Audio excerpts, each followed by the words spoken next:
దుఃఖానికి మధ్య విరామమే సుఖమైతే ఆ విరామానికి శాశ్వత సమాధి చేసే మార్గమే జ్ఞానం. సమస్యకి మధ్య సమాధానమే సుఖమైతే ఆ సుఖానికి శాశ్వత రూపమే జ్ఞానం. రోగానికి మధ్య ఆరోగ్యాన్ని ఇచ్చే ఔషధం సుఖమైతే ఆ ఔషధాన్ని తన ఒడిలో నింపుకున్న మార్గమే జ్ఞానం. అప్పుకి మధ్య హమ్మయ్య అనిపించే ఆదాయమే సుఖమైతే ఆ ఆదాయాన్ని ఎప్పుడూ తరగనివ్వకుండా చేసే మార్గమే జ్ఞానం. అలానే మనకు దుఃఖం కలిగించే విషయాలు ఎన్ని ఉన్నా కూడా హౌ టు డీల్ విత్ అన్న ప్రశ్నకి సమాధానమే జ్ఞానం.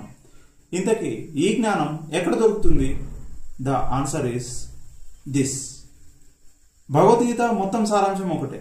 పరిస్థితిని, ప్రభావాన్ని వేరు చేసి చూడడం, అలా చూసిన దాన్ని మన వీపుకి తగిలించుకోకుండా జాగ్రత్త పడడం. కొలమిలో ఇనుము వేడెక్కడం ప్రభావం. అది వేడెక్కడానికి అనుకూలించిన పరిస్థితే దాని చుట్టూ ఉన్న నిప్పు. అలానే ఉన్న ఆదాయం ఇంతే, కానీ చేసుకున్న అప్పు ఇంత. మనకు జరుగుతున్న సన్మానం ఒకటే, కానీ అవమానం 10. ఇలాంటి పరిస్థితి ఉన్న ప్రతి ఒక్కరి మనసు వేడెక్కడం సహజం.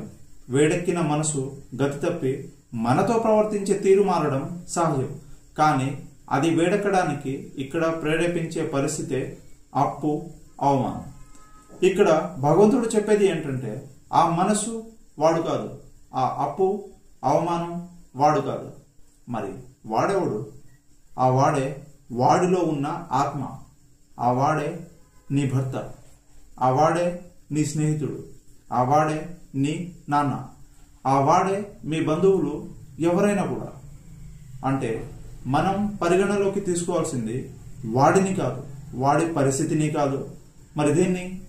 వాడితో నీకుండే రిలేషన్ని. వాడి పరిస్థితిని బట్టి, దాని ప్రభావాన్ని బట్టి నీతో సరిగా ఉండట్లేదా? ఉండని. పరిస్థితి మారినప్పుడు అతనే చక్కగా అవుతాడు. కానీ ఇప్పుడు సరిగా ఉండట్లేదు అని దానికి తగ్గట్టు మీ పరిస్థితి మార్చుకోకండి. వాళ్లతో మీరు ఉండాల్సిన విధానాన్ని డోంట్ చేంజ్. ఈ సూత్రాన్ని మీరు అర్థం చేసుకునేంత వరకు ఆలోచించండి. అర్థం అయ్యాక మీరు ఉన్న పరిస్థితికి అప్లై చేసుకోండి. అప్లై చేసుకున్న మరుక్షణం మీకు ఎంతటి కష్టం ఉన్నా తీరిపోవాల్సిందే.